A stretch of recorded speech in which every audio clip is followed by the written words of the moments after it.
जेलच्या प्रवेशद्वारावरून शिवरायांचा फोटो काढून बायबलमधील श्लोक लावले। बीडचे ज्वेलर पेट्रोस गायकवाड यांच्यावर गोपीचंद पडळकरांचे गंभीर आरोप। ठाकरे बंधूंसह मवियातील काही प्रमुख नेत्यांची आज पुन्हा निवडणूक आयोगात बैठकीनंतर पत्रकार परिषद घेतली जाणार। हर्षवर्धन सपकाळ मुंबईला रवाना। ठाकरे बंधूंकडून निवडणुकीसाठी व्हीव्हीपॅट आणण्याची आग्रही मागणी। व्हीव्हीपॅट शिवाय निवडणुका घेऊ नका। देशात सध्या कुठेच निवडणुका नाहीत तर व्हीव्हीपॅट आणा, राज ठाकरेंची मागणी।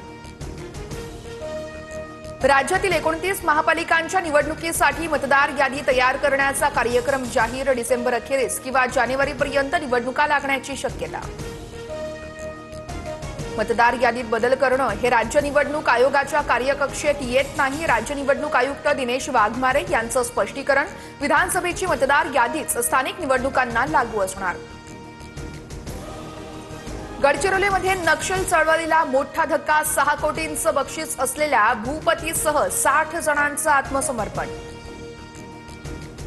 कुणीही पक्षाची विसंगत भूमिका घेऊ नये, जातीयवादी वक्तव्य करू नयेत। वरळी डोममधील बैठकीत अजितदादांकडून संग्राम जगताप यांची कानउघडणी।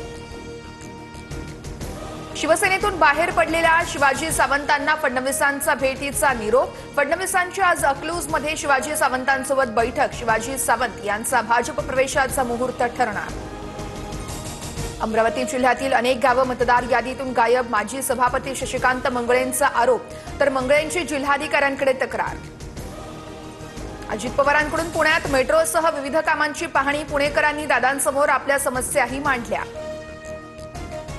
ठाण्यातील ठाकरेंच्या सेनेचे नेते राजन विचारेंकडून पूरग्रस्त भागात मदत, सोबतच डॉक्टरांचं एक पथकही रवाना करणार। राजन विचारेंची माहिती।